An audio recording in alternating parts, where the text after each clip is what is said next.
Prodigal Weapon by Vaseleos Garson, originally published in Planet Stories, summer 1945. Narrated by Tom Trisson. Nothing new, this. The viewpoint, maybe, was different this time.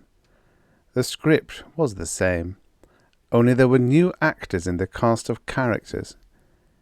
Human historians had written the story over and over. Even the Kraks probably had a parallel story in their world.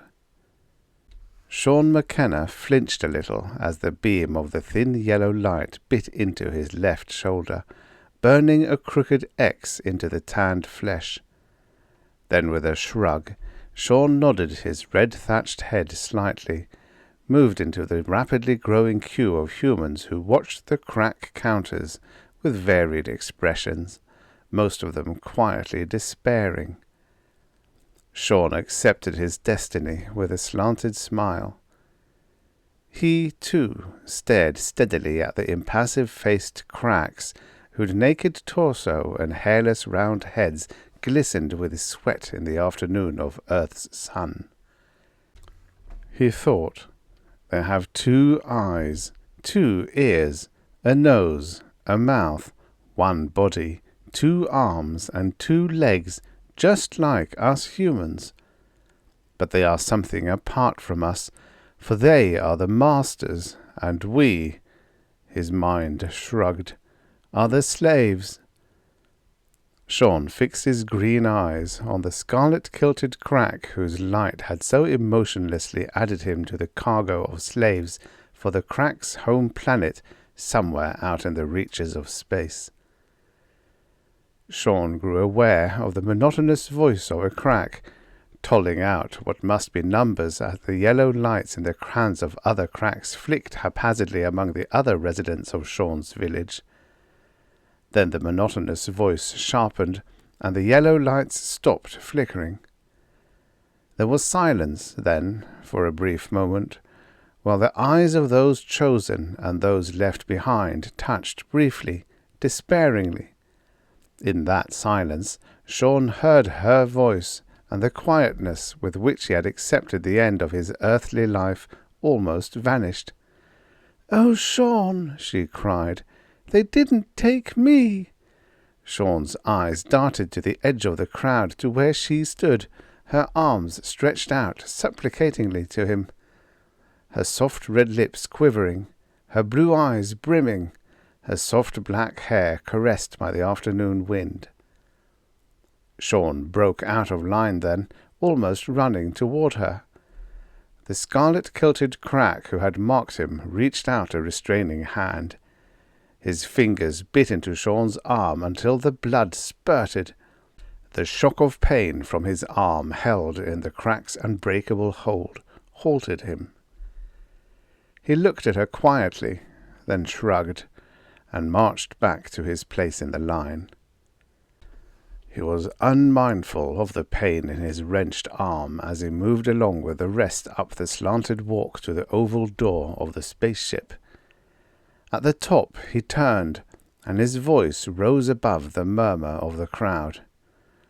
"I'll come back, Maureen," he said, and blew her a kiss from his fingertips. Then he stepped into the darkness, following those others before him. In the gloom, someone said, "Always the gallant one, eh, Sean? You know damned well that you'll never see Earth again. No one who ever left on these slave ships has ever come back." "I think I recognize Michael O'Hara, the village pessimist," Sean replied, and there was almost a lightness in his voice. They moved deeper into the bowels of the ship, aware of the curious scraping sound the Krak guards made as they walked with them. They were all quiet, these men, women and children whom the Kraks had carelessly chosen, as they marched into the huge dark room that was to be their home for the journey to Karrar. The scraping noise moved through the room, then to the door of the hole. The portal shut with a dull sound of heavy metal. The scraping noise grew fainter, then it was gone. Not until then did the humans give vent to their emotions. The sound of despair was hesitant at first. In a far corner a child gasped, coughed, and then sobbed. It was the signal, and the mingled sounds of hysterical laughter, weeping, groaning, were ragged knives twisting in Sean McKenna's heart, a rending cacophony of lost hope. "Shut up!" he shouted hoarsely. "This is no time for weeping and wailing. This is the time to think, to plan." For a moment the awful symphony subsided. Then someone said wearily, "Against the Kraks? What did planning ever do against them? They are invulnerable. We used atomic power, guns, knives, bow and arrows, even our fists against them, and they crushed us like rats in a corner." The cacophony resumed, and Sean's shouting voice could not stop it now. He could not even hear his own voice. A hand touched his arm gently. "Easy, Sean," Michael O'Hara whispered in his ear. "They are right. If we couldn't beat them as free men, how can we even think of it as slaves?" "The fools," Sean said savagely. "No matter how weak they are, they can keep fighting, keep probing for a chink in their armor." "No, Sean. For 15 years we fought, seeking that chink, and failed to find it. Deep down in your heart you know the Kraks cannot be beaten. Physically, they are to us as we are to newborn babes. No weapon of man can touch them. And did you ever hear of a Krak dying of disease?" "No, we met a better adversary. Mother of Erin, Sean, we deserve to be slaves. We haven't the accoutrements to take on the universe champion." "There's nothing anywhere that hasn't a weakness, Mike. I aim to find the weakness." Mike O'Hara grunted. "Why this sudden fervour to destroy the Kraks anyway? Until today you were content to go fishing and hunting without the thought of them. Now you've done a right about face." "I know," said Sean, and there was chagrin in his voice. "Until today they hadn't bothered me." "So you want to embroil the whole human race in your fight, eh?" "Oh, hell, Mike. It's not my fight. It's humanity's battle for self-preservation. You know that as well as I do. Besides, wouldn't you like to see Jane again?" "That hurt, Sean," Mike said softly. Sean touched him lightly on the shoulder. "Sorry, Mike, but don't you see? All of us want to see the ones we love again, and we won't if we let despair grab us." "All right," said Mike, "I'll go along with you. But it's no go just the same." "Pessimist," Sean said, and laughed softly. But he was glad the blocky black-haired Mike was with him. The uprooting of these humans from their home of ages had been simple enough, Sean decided, except for the nausea that held the stomach in noisome fingers when the Krak ship broke loose from the earth. Were there more captives this time than in the long years before? Were there 1,000 Krak ships instead of 500, transplanting men and women and children to that scarlet land of Karrar? Sean said as much to Mike, and Mike said, "I heard before we left that this would be the biggest batch." Mike looked harried in the yellow wall light. "Sean," he said quickly, with a twist on his lips, "how's the search coming?" Sean jerked his red-thatched head around, stared at him. "Why the sudden earnestness?" Mike lipped his lips quickly. "I didn't know it before, but just now when I was looking over the people here, I found Marcia, and she's sick." "Marcia?" Sean repeated. "I thought you and she had busted up that romance." Mike nodded. "She did," he said quietly, "but I'll never stop loving her." "Mike, how about Jane? You and she were to be married. Tomorrow, wasn't it?" I know," Mike said hurriedly. "But Marcia's sick, and she looked at me so appealingly when I recognized her. It all came back. The least I can do is comfort her." Sure, Sean said. That curious scraping sound that marked the coming of a Krak interrupted them. It was the scarlet-kilted Krak who had marked Sean for the trip. He stood inside the open prison door, his naked torso gleaming in the yellow light and his hairless round head turning. His round head stopped turning as his dark eyes above the wide flat nose fastened on Sean's red hair. "You," he mouthed, "with the red hair. Come." Sean moved forward cautiously, his nerves a-tingle, his strong hands doubled into fists.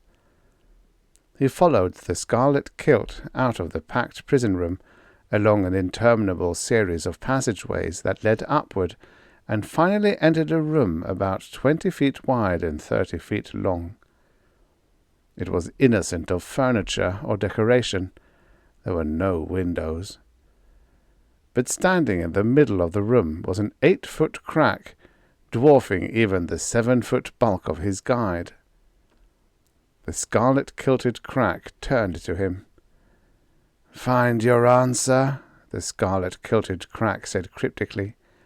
He pointed to the Krak, naked, save for a kind of breech-clout about his loins. "He is your subject." Sean was staring at his guide, startled out of his usual acceptance of the bizarre and the trite. "Our audios picked up your plotting," the scarlet-kilted one said. "We do not wish to kill you. You are much more valuable on Karrar. But we cannot have restless humans fired by one like you who thinks we are vulnerable. There is a Krak. Kill him if you can." The scarlet-kilted Krak turned to the other, standing in the center of the room. "You have understood my words, Clash. You understand that you will allow this human to do all in his power to kill you? Allow him all liberties until you are convinced that he has run out of ways in which to take your life?" "Yes, O Ralk." Clash bent his huge bald head. Ralk called aloud in his own tongue. Another Krak appeared, pushing a plastic crate before him. He pushed the crate into the room. Then he went out, followed by Ralk. At the door, Ralk stopped and said, "Human, there are many weapons there.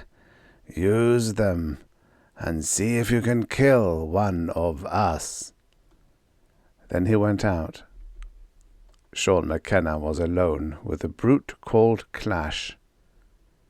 He moved to the box, looked in. He looked up then at Clash and whistled. "You must be tough, brother." Then he hauled the array of weapons from the crate. He laid them on the duralloy deck beneath his feet. A high-powered rifle, a meat axe, a sledgehammer, an acetylene torch, a sword, a rope, a crowbar, then a grenade. Sean laid the last item gently aside and remarked, "That'd kill me." Then he dumped the whole mass of weapons out on the deck. It was a very good collection of various earth and Krak weapons. Besides diverse types of guns, powder, electric and air-operated, there were blowguns of all lengths, complete with quivers of poisoned-dipped arrows. There were many weapons made by the Kraks, only one or two of which Sean recognized. He picked up the little handgun that emitted the burning ray. He trained it on the Krak's chest, nicked the little button wide open. Such power exploded a human being, instantly converting the moisture in his system to steam. Clash stood there, impassive. Sean pumped a full round of bullets at the Krak from the high-powered rifle, then hurled himself on the floor to dodge the ricocheting bullets. He got up, a rueful grin on his thin lips, and shot assorted poisonous darts through the blowguns. The poison was sudden death to any earthly thing. Clash was impassive. Sean hefted a battle axe that the Kraks apparently had filched from some museum. He walked up slowly toward Clash, the double-bitted axe swinging heavily in his hand. Sean took a stance, spat on his palms, and swung the axe, unmindful that he ripped open the wound Rolk had made when he stopped him from moving toward Maureen. The bright blade gleamed in the yellow light. The muscles, lean and sinewy across Sean's back, rippled and tore his tunic across the back. The head of the axe hit Clash waist-high and bounced, flipping Sean to the deck. Clash rocked a little on his feet from the shock. That was all. Sean, a desperate grin tightening his lips, threw the book at Clash. He tied the hemp rope about his neck and tried to strangle the Krak. He put the crowbar in Clash's mouth, tried to break the jaws, turned the blowtorch against his chest. No response. At long last, after he exhausted almost the complete roster of weapons, Sean looked thoughtfully at the grenade. Then he shook his head. Sean walked up to Clash, stared up at his towering bulk. Clash looked down at him, impassive. Sean laughed then and hurled himself upward, lashing out with his bony fists at the Krak's neck and shoulders. The impassivity vanished from Clash's face. It twisted, almost as if in pain, Sean thought, before the Earthman's senses were washed out in a rocking shock as one big fist lashed against the side of his head. The echo of his own laughter was the last sound he heard. Sean still saw that strange look on Clash's face when he opened his eyes into the glaring yellow light, but the picture vanished as pain shuddered through his body. Mike's voice worked its way through the pain. "Mother of Erin, Sean! What did they do to you?" Grunted Sean, and moved to a sitting position against the wall and looked down at his body and legs. He was covered with bruises, yellow and red and blue and black, and each throbbed its own special melody of hurt. "I don't know, Mike. I passed out when Clash hit me." Mike said, "Old Doc Perkins said there isn't a square inch of your body that hasn't a bruise. What he can't figure is how you took such punishment without getting a bone broken." "Ha!" Sean tried to laugh through bruised lips. "Doc's wrong.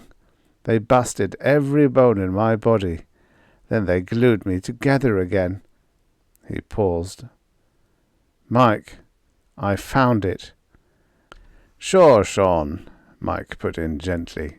"You found it. That nice little pot of gold at the end of the rainbow. Only it blew up in your face."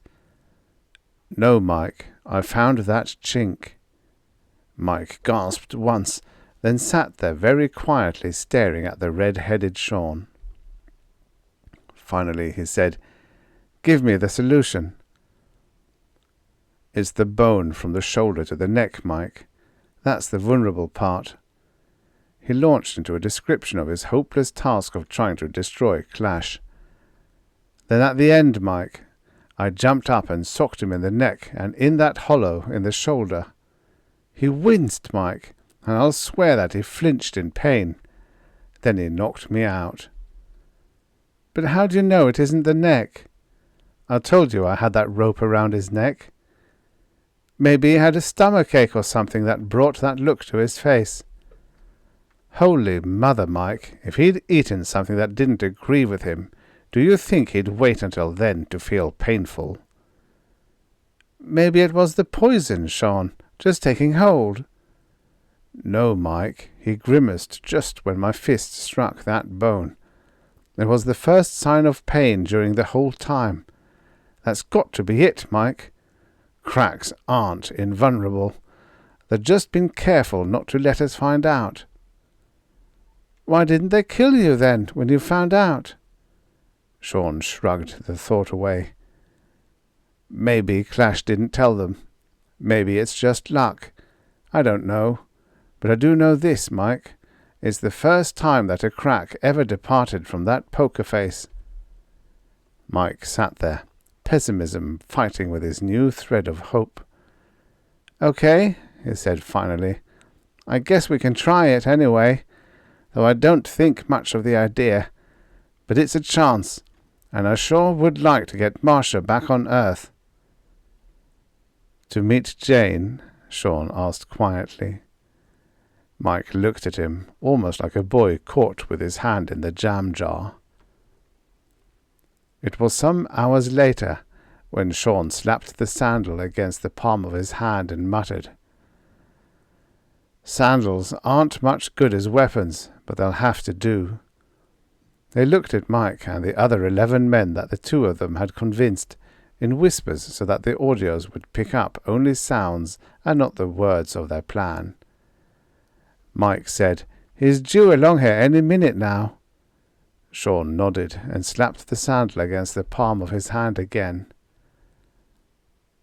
Far off at first it was, that curious scraping sound the thighs of Kraks made as they walk. The 13 men tensed, their palms sweating against the leather soles of the sandals they gripped so tightly. The excitement had deadened the pain of Sean's bruises, and he was waiting just as tensely as the others.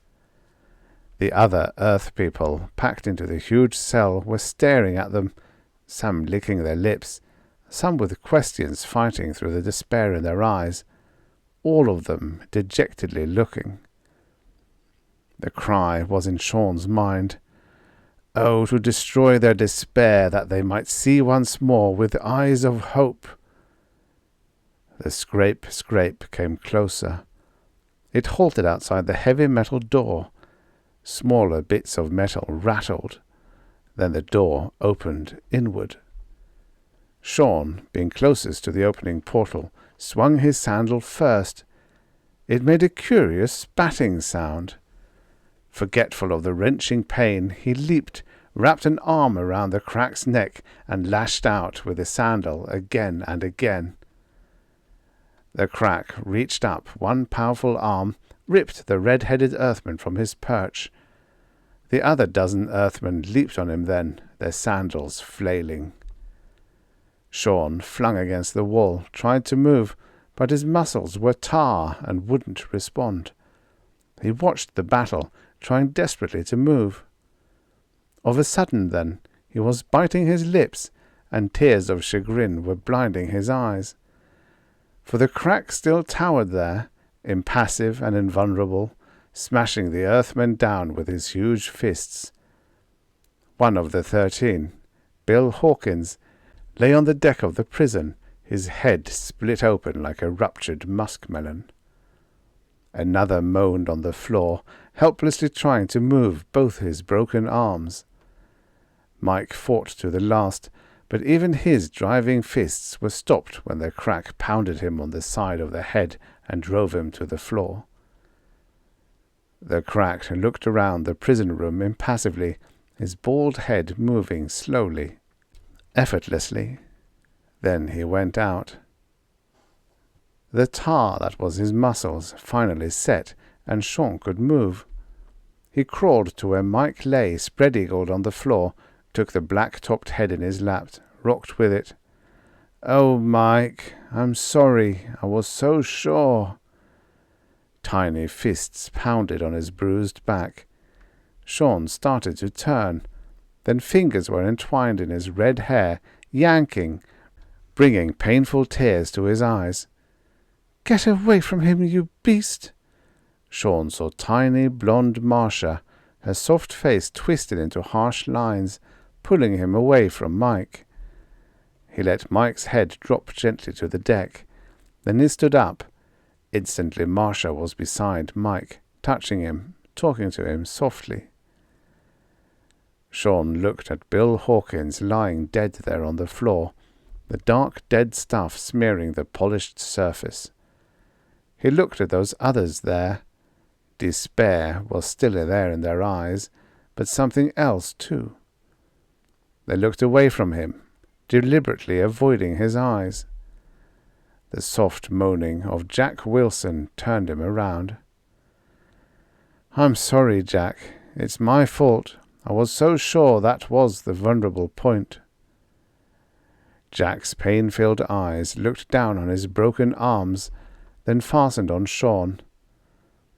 "I wouldn't mind so much," Jack said through tight lips, "if it had worked." Then he looked away. Sean turned to Mike and Marcia. Mike was sitting up now, shaking his head dazedly. He saw Sean. Mike said just one word before he stood up and walked away with Marcia. The word was, "Satisfied?" For the rest of the trip, Sean McKenna had plenty of room to stretch his body out. As if by prearranged signal, he was given a wide berth, and those Earth people near him constantly tried to keep their backs to him. Impassively, the Kraks had come, and when they left, the body of Bill Hawkins went with them, leaving only that dark, dried stain on the prison deck as a reminder. Perhaps it hadn't been deliberate, but the prisoners had made a lane through so that each time Sean McKenna lifted his harried green eyes, he saw the spot where Hawkins had died. Hawkins's death twisted at Sean's heart, but it was always overshadowed by his conviction that the Kraks were vulnerable.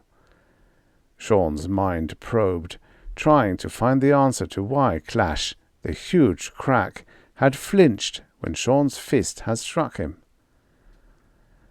If ever he had seen pain, Sean swore to himself, it had been on Clash's face then. But what had caused it? What had made an invulnerable Krak wince at the blows from an Earthman's fist? There were no earthly words to describe Karrar, the home planet of the Kraks. Karrar was Karrar, a stupendous planet, brooded over by a sullen sun, a land of harsh reds and blacks. Impassive it was, as indestructible as its spawn of Kraks.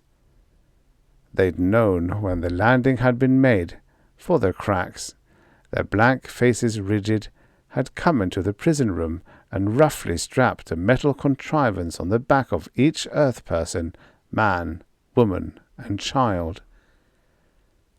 For such a sullen-looking planet, Sean decided, the weather was exceedingly cold, striking at his flesh and bones like tiny needles.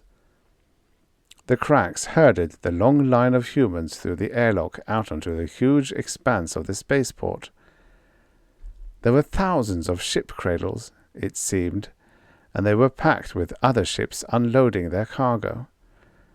As far as his green eyes could see, Sean recognized only human beings, thousands of them moving single file out of the maws of the swollen Krak ships. Those files were converging at a huge gate at the far end of the port. They looked, Sean thought, like long lines of ants moving toward their hill. Then he, too, was moving toward the same gate. Perhaps only he, of those thousands, was different, for he was not squeezed into the line. The human ahead of him and the human behind him were a good 4 feet from him, as if keeping as far from a carrier of the plague as possible.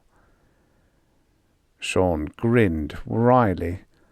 He kept his eyes fixed ahead, where black buildings shoved their coarse, heavy structures against the lowering scarlet sky. They moved through the mammoth portal at last, and finally Sean was swept into the mass of humans who clogged the way. They stumbled through the black, block-paved streets, and the few Kraks who were on the street gave those humans only cursory glances. Nothing new to them, Sean thought grimly, and the urgency of his conviction that these Kraks could be destroyed put buoyancy in his step and set his mind to working frantically. He towered above the other humans around him, his flame hair blazing like a torch. A Krak saw that flame head. Sean didn't know it then, but he learned shortly. Finally, those thousands of humans were herded into an open-air compound, surrounded by heavy black stone walls that lifted breathtakingly above them. Other humans were there, men bearded and filthy, women, even in their despair, trying to keep some semblance of beauty. The clothes of these older prisoners were almost gone. Only that metal contrivance on their backs shone brightly. Many of the children, even in the cold of Karrar, moved about listlessly, naked. Sean counted 7 fist and kick fights going on in the compound as he entered. Much of the decency of man had been destroyed by the Kraks. There seemed no joy, no laughter, no comradeship, only an all-pervading air of despair. That light of intelligence had left many a human's eyes in that enclosure to be replaced by a blank stare. Sean shuddered a little, and the wry twist came to his mouth. Somehow, he thought, and the coldness of the thought was like a knife of chilled steel, the Kraks must be destroyed and punished for this terrible blow to the dignity of man. The cold hand of a Krak on his shoulder roused him from his bitter thoughts. He followed the Krak wonderingly. The guide and he moved out of the compound, across the black street, pushing through the massed humans who were being poured into the compound, into what was apparently a barracks for warrior Kraks. Through the barracks to a large office at the end they went. Ralk, the scarlet-kilted Krak who had engineered his little fiasco with Clash, was there, and another Krak, not white-skinned like those on the spaceship, but a pastel pink with features less coarse. This Krak was bald, but he wore a long black robe. Ralk said shortly, "Red-headed one, you are blessed. Shell-Lure has chosen you for her own. Thank your hair, Earthman, that shines like Karrar's sun." There was no expression on Shell-Lure's face, but her bald head, painted a darker pink than her skin, inclined. Sean wondered if the woe-begone expression on his face was apparent to Shell-Lure. This thing a woman of the Krak race? Sean's lips twisted. No wonder the Kraks looked so gloomy. Mother of Erin, he would prefer being in the compound than in the company of this huge creature. He'd said so to Ralk. Ralk's voice was impassive. "Do not be mistaken, Earthman. Shell-Lure does not want you for a husband, but as something to look at." He spoke quickly in his native tongue to Shell-Lure. The female Krak nodded, moved toward him. As Shell-Lure's big cold hand seized his arm and steered him out of the door of the office, Sean was, for the first time in 25 years of life, not smiling at the events facing him. It wasn't so bad, Sean reflected some weeks later, but it wasn't anything to laugh about, this being dull to a lady of the Kraks. He was fed well, and he slept well, even if it were on the cold black floor. But he couldn't stand that impassive stare when Shell-Lure gazed at him 3 times a day, once in the morning when she prodded him awake with her foot, once in the afternoon when she brought him down to the dinner table to stare, and once in the evening, just before she undressed for the night and lay down on her air pallet. He had stood it for a week. Then he tried to teach her the English language, only to find out that she knew enough of it as he wanted. He talked to her, trying to describe Earth to her, telling her how different women there were, and she had just nodded and said, "Yes." Why in the name of Earth's sun had she picked him out, of every other human? There must have been hundreds of redheads in the human procession. He looked up at Sheldur's pink face and said very heatedly, "Oh, hell." Sheldur looked at him impassively.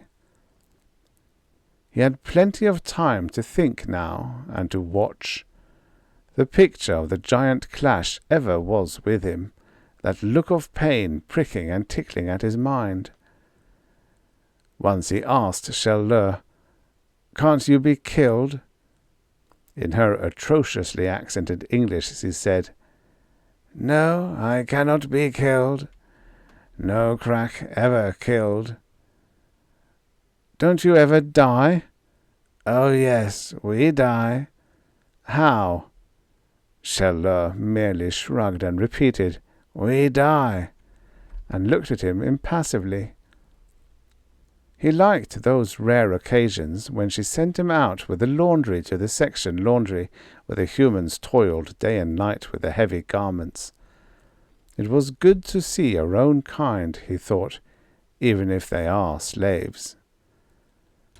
Once he tried to lose himself in the city, but an unerring Krak came straight to his hiding spot behind an eating place, lifted him out of his lair, and returned him to Sheldur. Sheldur had not even chided him on his long absence, but had merely looked at him impassively. This day began differently. Sheldur woke him by prodding him with her big foot, and when she sat up on the cold floor, she pointed, her face a blank. "See?" she said. He twisted his aching neck sharply, and almost gasped. "Marcia! What? How did you get here?" "Woman," Sheldur said tonelessly. "Your woman." Tiny Marcia, her blonde hair awry, her blue eyes frightened, her tiny hands twisting. Her words stumbled out. "A Krak came, took me from beside Mike in the laundry." Sean looked from Marcia to Sheldur. Sheldur nodded. "Your woman," she said again. "No," Sean said. "My friend's woman." "Yes," said Sheldur. "Your woman. I say it." She took Marcia by the arm, pushed her against Sean. Then she walked out and shut the door. Sean stood in the centre of the room, running his hands through his flame hair. "I'm damned if I know what she's driving at. Oh well," he said and shrugged. He looked at Marcia, commented, "You look better than you did on the ship." Marcia looked at him, her lips quivering, her eyes brimming with tears. "Oh, Sean," she said, "what kind of hellish world is this?" Then she threw herself into Sean's arms, her breasts heaving, sobs like tiny pincushions tearing at her throat. Awkwardly, Sean patted her shoulder. "Easy, Marcia, easy." Sheldur came back in again. Without emotion, she looked at Marcia clasped in Sean's arms, said tonelessly, "Good, you will not run away again." Marcia turned her head to stare at the Krak woman. Sean's eyes were thoughtful. Sean McKenna awoke suddenly, jarred from sleep by an almost tangible thought. Half awake, the fingers of his mind reached into his dream and tried to form it into wakeful reality. "Almost," he thought bitterly. "I almost had it." He'd been dreaming about his attempts to destroy a Krak, living it over again, and for a single fleeting moment He would have sworn he found the chink in the crack armor of invulnerability. Then it was gone. Over in the opposite corner, Marcia stirred. Nightmare, probably, but who wouldn't have a nightmare? But that dream, so real, and in it he had been so sure of the Kraks' vulnerability, and now that was gone. He drifted off to sleep again. When he awakened, he was surprised. It had not been by Sheldur's dainty hoof. Rubbing the sleep from his eyes, he turned toward Marcia's corner. Instantly he was on his feet. She was gone. He darted from the bare room through the door into Sheldur's chamber. Striding into the centre of the Kraks' sleeping chamber, Sean McKenna halted abruptly, almost as if he had bumped up against an unseen, immovable force. A woman's laughter, dancing on joyous toes, stopped him. Marcia's laughter! Then his heart froze into a lump of dry ice within his chest. Only for fleeting moments had that laughter been joyous. Now it was a mad, maudlin thing, twisted by the frightening fingers of hysteria. Sean sprinted across the huge sleeping room, blasted through the door of the dressing chamber. Marcia, her tiny body a limp blob, lay on the cold floor, mad laughter dripping from her lips. Sheldur sat impassively in the high-backed bench, a wig of human hair fixed on her head, her dark eyes staring at him. Around her neck was a necklace of black triangular-shaped stones that winked evilly in the sullen light of the sun. Sean tried to comfort the sobbing, screaming Marcia, but her soft face was twisted and torn with frightful agony, and a tiny red mouth still burbled raucous laughter. Sean turned coldly to Sheldur. "What have you done?" he lipped, his green eyes stabbing flame. Sheldur stared at him impassively, her wide-lipped mouth lax. It was then that Sean felt that latent hope for the Kraks' vulnerability flare in his heart. Sheldur was dead. His quick mind spun through a million queries. How had she died? Was it a Kraks' ordinary death? What had happened to cast the life from her? Sean looked down at Marcia's contorted, writhing body. His answer lay there. With a cold mind, Sean bent down, jerked Marcia roughly to her feet. His strong palm lashed out, once, twice, in snapping blows to Marcia's soft cheeks. The girl whimpered at the first blow. At the second, her sobbing slowed, and at the third, a semblance of intelligence brought a spark to her blue eyes. Sean held her shoulders gripped tightly in his hands. He shook her gently. "Marcia," he said softly. "Marcia." Marcia's eyes reached up to his. She said dully, "It was awful, Sean." Then she was in his arms, sobbing. Sean let the sobbing run its course, though his mind was champing to ask her what happened. The hysteria was gone from her voice finally when she said, "I killed her, Sean, with a touch of my hand." She held up the tiny hand with the long tapering fingers and flexed it. "Marcia," Sean forced himself to speak slowly, "how did you kill her? What spot did you touch?" He was breathless. He'd been right after all. There was a vulnerable spot on the Kraks' invulnerable body. Was it the same spot he'd thought from his battle with Clash? Marcia spoke quickly. "I don't know, Sean. She woke me, gave me that wig, told me to fix a head like mine. I did it, only I drew 2 strands of the hair down under her chin and tied it in a bow. It didn't look quite right, so I put my hands on her shoulders and drew the bow wider. But it looked so funny under her chin, I laughed and pushed against her to keep from falling."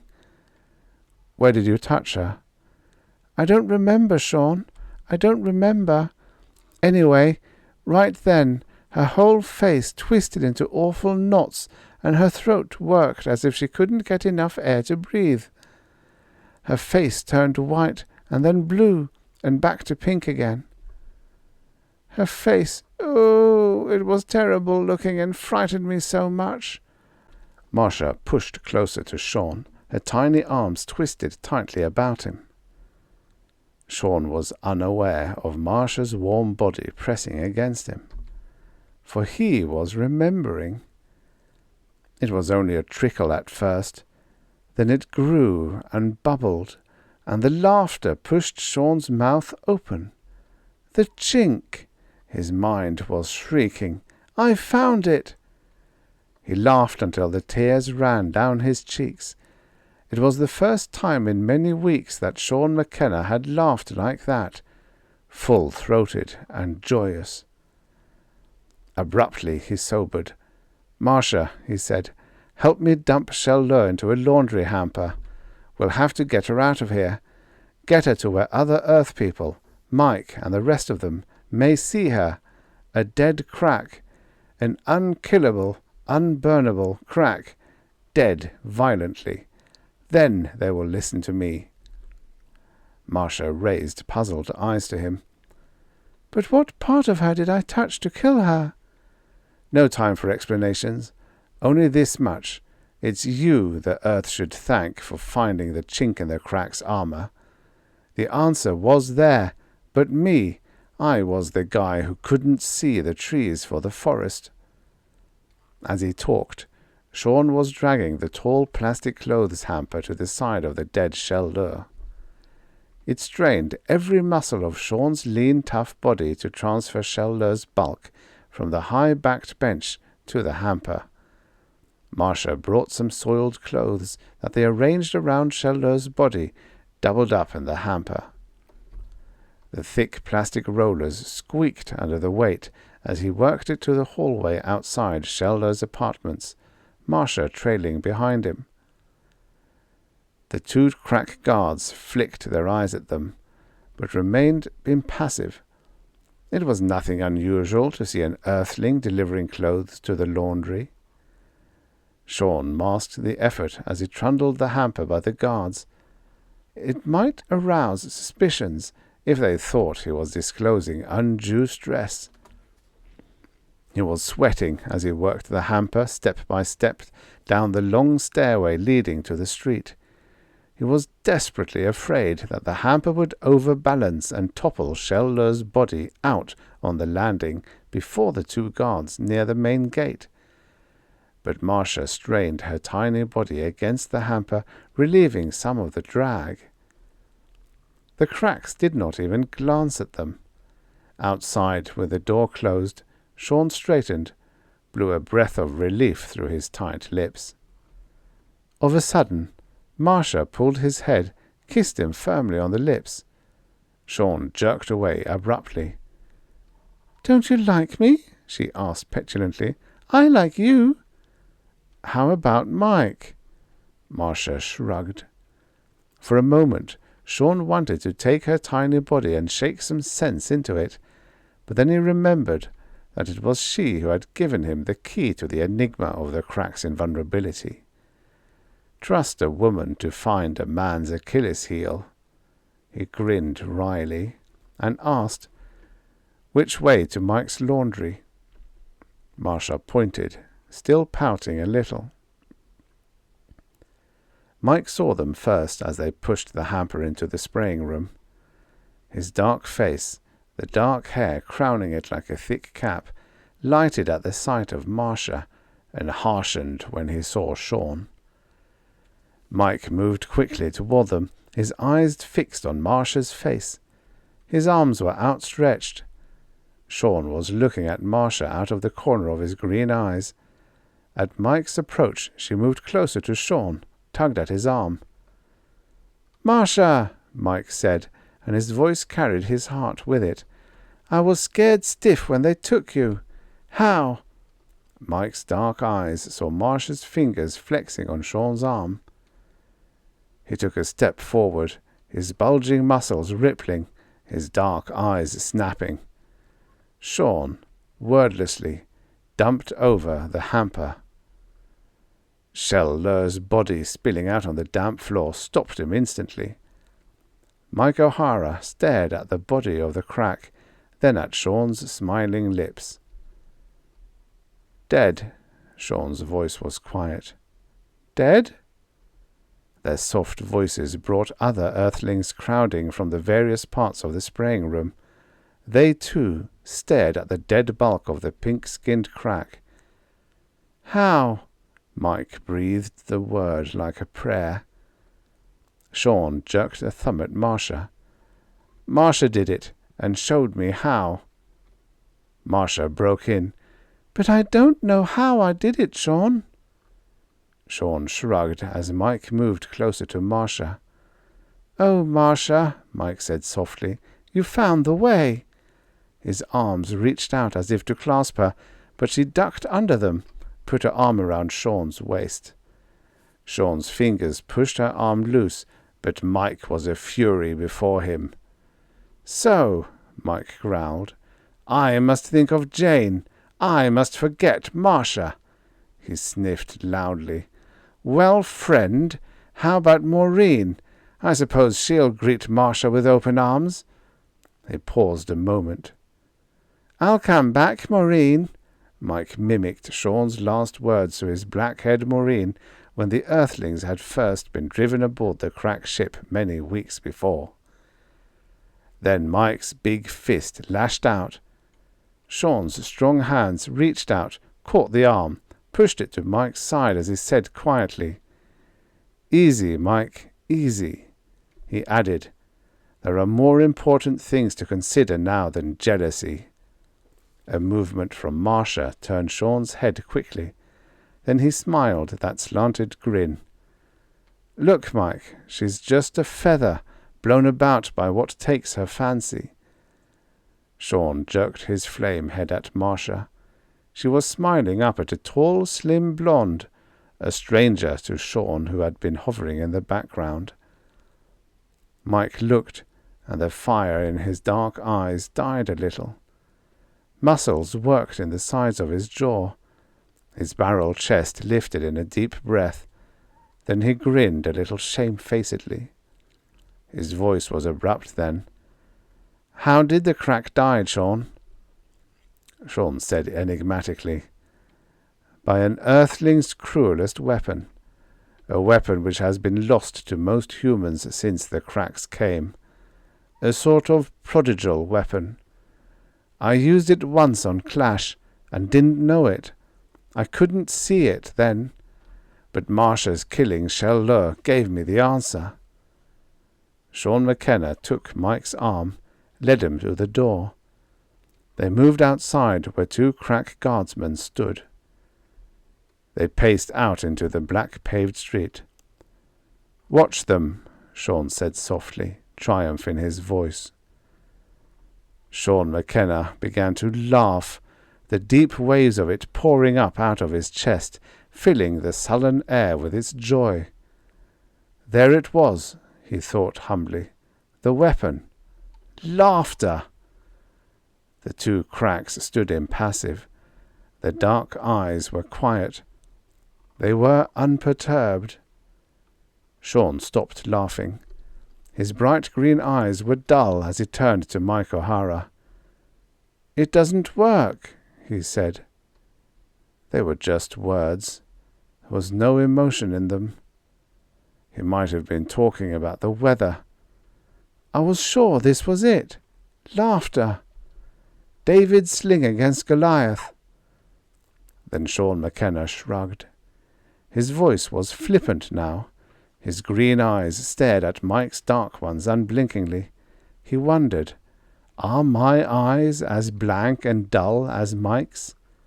He said, "I could think of worse places for mankind to die."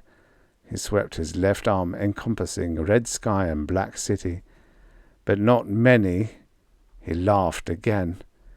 This time his voice was high-pitched, almost with a note of hysteria in it. You were right, Mike. We didn't have much chance against the universe champion. Wait, Mike said urgently. Look. The two Krak guardsmen were staggeringly drunkenly toward them. This Sean saw as he turned. Their faces were twisted, working convulsively. "Stop it!" the foremost one muttered hoarsely. "It hurts the ears." His figure towered over Sean, clutching fingers reaching. Sean darted aside. The second Krak had fallen, huge spatulate fingers scrabbling at the black-paved blocks. The first one turned hesitantly, as if he could no longer control his feet, stumbled after Sean. He lunged at Sean, succeeded only in tearing that metal contrivance from his back. A great weight suddenly pulled Sean to the pavement, seemed to triple the weight of his own body. It was pain to move his head, but Sean's red thatch twisted so his green eyes could see. The pursuing Krak toppled against the black bricks beside Sean, his bald head making a dull sound. The usually impassive eyes were staring at Sean's green orbs. There was pain and, was it defeat in them? Every sinewy muscle in Sean's body strained as he tried to get to his feet. So that was what the metal pack was for, he decided irrelevantly. An anti-gravity device. He threw his body toward it. Before he reached it, however, Mike had picked it up, was strapping it haphazardly on his back. The tremendous weight lifted, and he crawled to his feet. "You were right after all," Mike said, and there was a caress in it. Laughter. Sean stood a long moment, looking at the fallen Kraks. Sean began to chuckle. The chuckle drifted into laughter. It was true. Humanity had forgotten its greatest weapon. "God," said Mike softly. "Laughter did it. Laughter." His dark eyes were staring at Sean. Then he too was laughing, joining his bass with Sean's baritone. Earthlings moved out of the laundry, their eyes wide. They too, fired by the infectious roarings, began to laugh. On the wings of the wind, the laughter spread, working its way, building by building, street by street, block by block through the city, as other humans picked it up, flung it on joyfully. And as the earthly laughter bubbled and rolled through the sullen city of Karrar, Kraks died. Only a few at first, but more and more as the bursts of laughter swelled and swelled until even the black and red stone echoed with it. Mike O'Hara placed his big hand on Sean McKenna's arm. "You found the chink, Sean," he said. "Was it the sound of the laughter? That doesn't sound right." He chuckled a little at the unexpected pun. Sean grinned. "I know what you're driving at, Mike. Laughter is scaled so low on the vibration scale that the Kraks must have encountered other vibrations of the same intensity at many times in the past. That it?" Mike nodded. Sean grinned impishly. "Laugh once, Mike, and listen to your laughter." Mike laughed, his brow furrowed.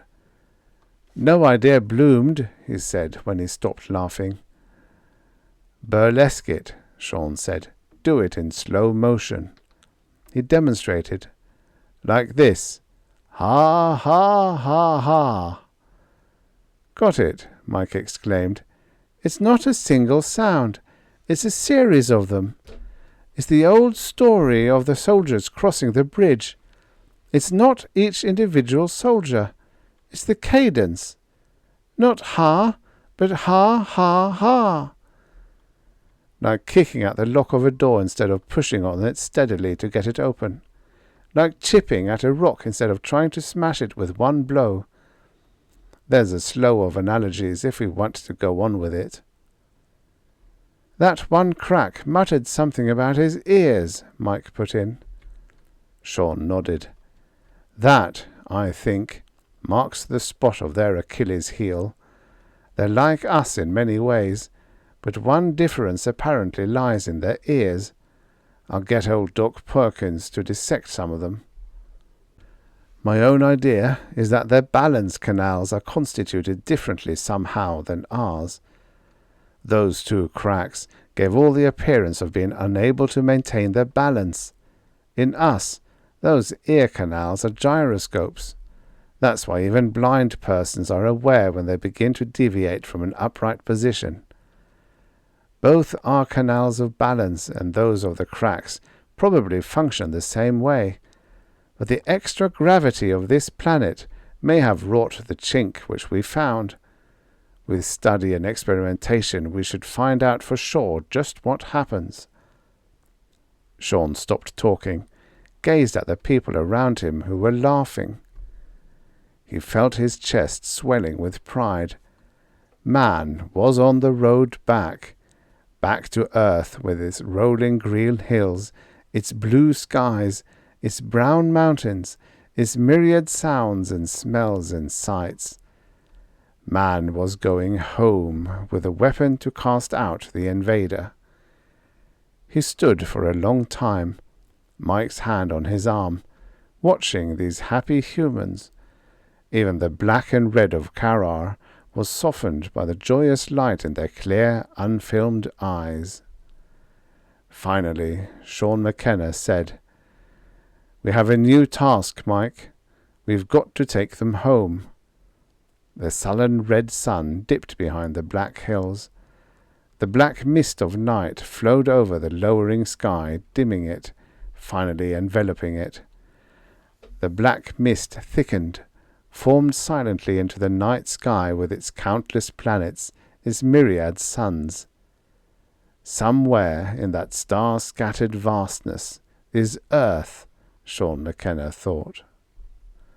Earth, and Maureen with the soft black hair and eyes that are blue flames. Earth.